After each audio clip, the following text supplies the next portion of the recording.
Good morning, St. Francis, and good morning, people of God. It is Friday, the 14th day of July, 2023, Friday of the 14th week of the year, the 14th week in Ordinary Time. It is also the day in which we honor the memory of St. Kateri, Tekakwitha, or Tekakwitha, however you can pronounce her last name, sometimes it's all over the place, but the Lily of the Mohawks, one of the early converts to Catholic Christianity among the Iroquois and the Algonquin peoples.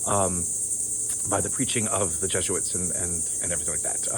Again, she was a young girl. She suffered from smallpox in some way, which disfigured her face and perhaps left her blind or difficulty to see or whatever it is. And that's why Tekakwitha kind of means she who bumps into things, which is not a compliment. And that's something that was a very beautiful name. Was that originally her name? I can't imagine that it was, but it becomes her name. And Kateri, Algonquin, Iroquoian for Catherine, and perhaps, again, to be called that at her baptism was a little bit better than she bumps into things. Facing great opposition and facing, difficulties in her own life and in trying to understand what Christianity was and embracing it, she persevered. And she becomes well known, not for being a virgin and for somebody who never marries, which she doesn't, but she was somebody who helped the poor, the marginalized, especially the sick amongst her people, because again, the Europeans bring smallpox. Again, Christianity and smallpox, not great combinations, they're not good things. And again, while our Jesuit brothers tried to do the right thing, they didn't understand fully the people that they were preaching to, and that's why a lot of difficulties occurred.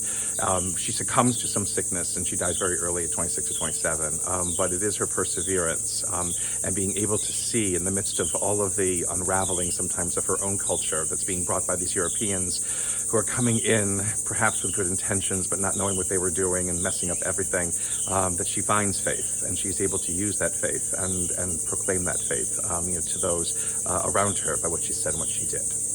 In today's readings, Genesis continues with now the movement of Jacob/Israel. Remember, he gets a new name after he wrestles with God, from Israel, from the Holy Land, down into Egypt, because that's where the food is, and famine is being experienced everywhere. And one of the great encounters that happens as Jacob moves, and again, Jacob is told to do this by God also, and that again, from Egypt, a great nation will also ensue, and God will call Israel back to the promised land at some point. But Jacob goes, and there is the wonderful reunion now with Joseph, again, his most beloved. And again, parents may have favorites and things like that, but in a large family, it can get kind of worse and stuff like that. But this great reunion between Jacob and Joseph, lots of tears and embracing and things like that. And they settle in the land of Goshen by the Nile Delta.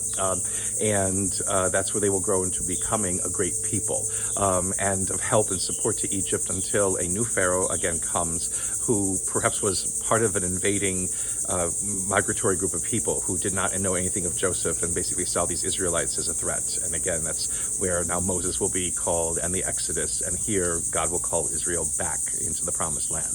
But for the moment, there is joy. For the moment, there is the settlement of this group of chosen people in a new place, but still with the presence of God in their midst, and the presence of God helping to guide and to nurture them.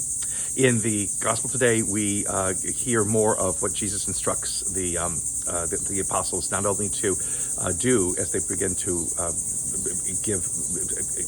do the first forays of spreading the gospel into the world.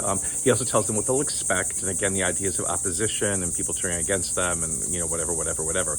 But he says a very important or very interesting line, is that in the proclamation of the gospel, that the apostles are called to be as cunning as serpents in their proclamation and as meek as doves in their proclamation. Now, again, the cunning as serpents business is what really should, perk up our ears a little bit, because, again, the serpent is called cunning in Genesis 3. And it's out of that cunningness, he kind of deceives Eve, and she then gives a piece of fruit she shouldn't eat, to her husband Adam, and all of the source of original sin, because serpents are evil, the serpent is the devil, the serpent, blah, blah, blah. No. But then why would Jesus say, be as cunning as serpents? Everybody would know the story, and everybody would think this is bizarre and odd. Cunning is wisdom. It is not deceptitude only or something that is evil. Cunning is wisdom, and wisdom is a neutral category. It can be used for good or it can be used for evil. The serpent perhaps, used it for something that was not so good, and that's what messes everything up perhaps. Jesus calls his disciples to use wisdom, to use our cunningness, for something that is good in proclaiming the gospel. To do this, again, shows also that faith is not about being just meek as doves, about being doormats or dish rags. It's not about people with our heads in the clouds and walking around as if we're walking on air, unencumbered by the world and things like that. That is not real. It's not tangible. It's not believable. What is believable is when we speak with tenacity, when we speak with grit, when we speak with, some kind of edge to what it is that we're trying to proclaim, just like Jesus did. That is what calls people into this community of faith. That's what calls people to being a part of this wonderful movement that Christ has initiated, that renews the face of the earth. And it's something that we need perhaps to attend to more and more. A blessed day, St. Francis and people of God. May the Lord give you his peace.